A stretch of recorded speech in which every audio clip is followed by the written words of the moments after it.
The Tale of Antonius. A Stoic journey through struggle in a quiet Roman town lived a young man named Antonius. From a young age, he was curious about life, eager to learn, and driven to succeed, but he was easily frustrated. If a task became hard, he gave up. If someone criticized him, he grew angry. If misfortune struck, despair followed. One day, Antonius visited the market and overheard a conversation between an elderly philosopher and a merchant. The merchant complained bitterly about taxes, thieves, and poor harvests. The philosopher listened silently, then said, "Do you think the world owes you comfort? You are given only what you can manage. Struggle is not an enemy, it is the hammer that shapes you. Control what is yours, your reason, your actions, your mind. Everything else is beyond your reach." Antonius pondered these words for days. He decided to study philosophy, especially Stoicism, and test it in his life. But he realized that learning from books alone was not enough. He needed a daily practice, a routine to build self-control, courage, and clarity. Morning. Confronting the mind. Every morning, Antonius woke at dawn. He began with quiet reflection, thinking, what challenges might arise today? What impulses will I need to resist? How will I act with virtue, regardless of the outcome? He wrote his intentions in a small journal. One morning it read, "Today I will not react with anger. Today I will complete my studies without distraction. Today I will endure discomfort calmly." This morning, reflection became the foundation of his discipline. It reminded him that life's events cannot control him only. His response can. Mid-morning physical training as mental discipline after reflection. Antonius trained in the town courtyard.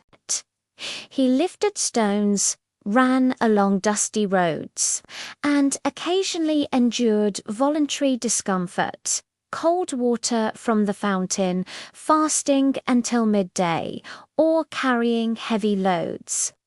Though his muscles ached and his body protested, Antonius embraced the pain.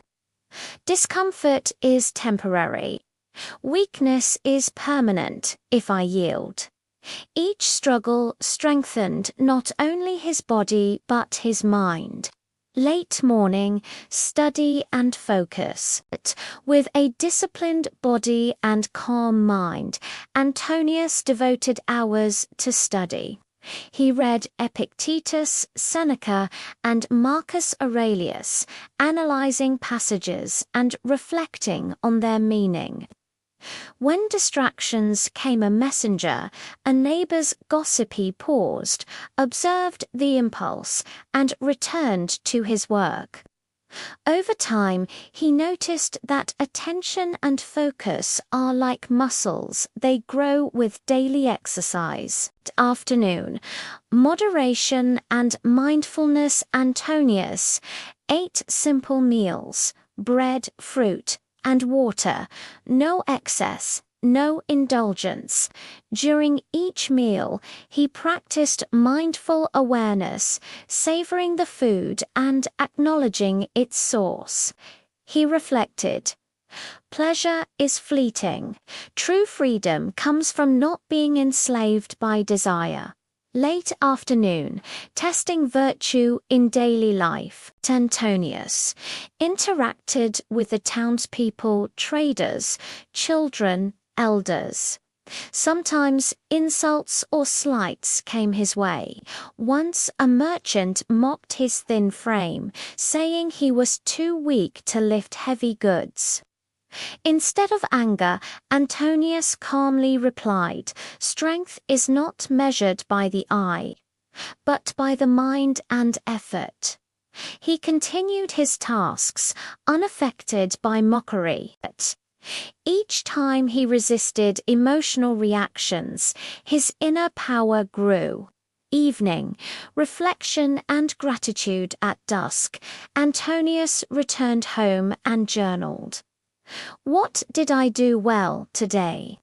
Where did I give in to impulse or fear? How can I improve tomorrow? He also listed 3 things he was grateful for: health, the chance to learn, and the work he had accomplished. Gratitude reminded him that self-control is not deprivation, it is freedom to act with reason. Night, visualizing challenges before sleep, Antonius practiced negative visualization. He imagined tomorrow's difficulties, delays, insults, hunger, exhaustion, and pictured himself responding calmly and rationally.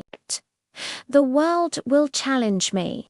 I will meet it with reason, courage, and virtue, he whispered to himself. Sleep came peacefully, the mind prepared, the spirit unshaken.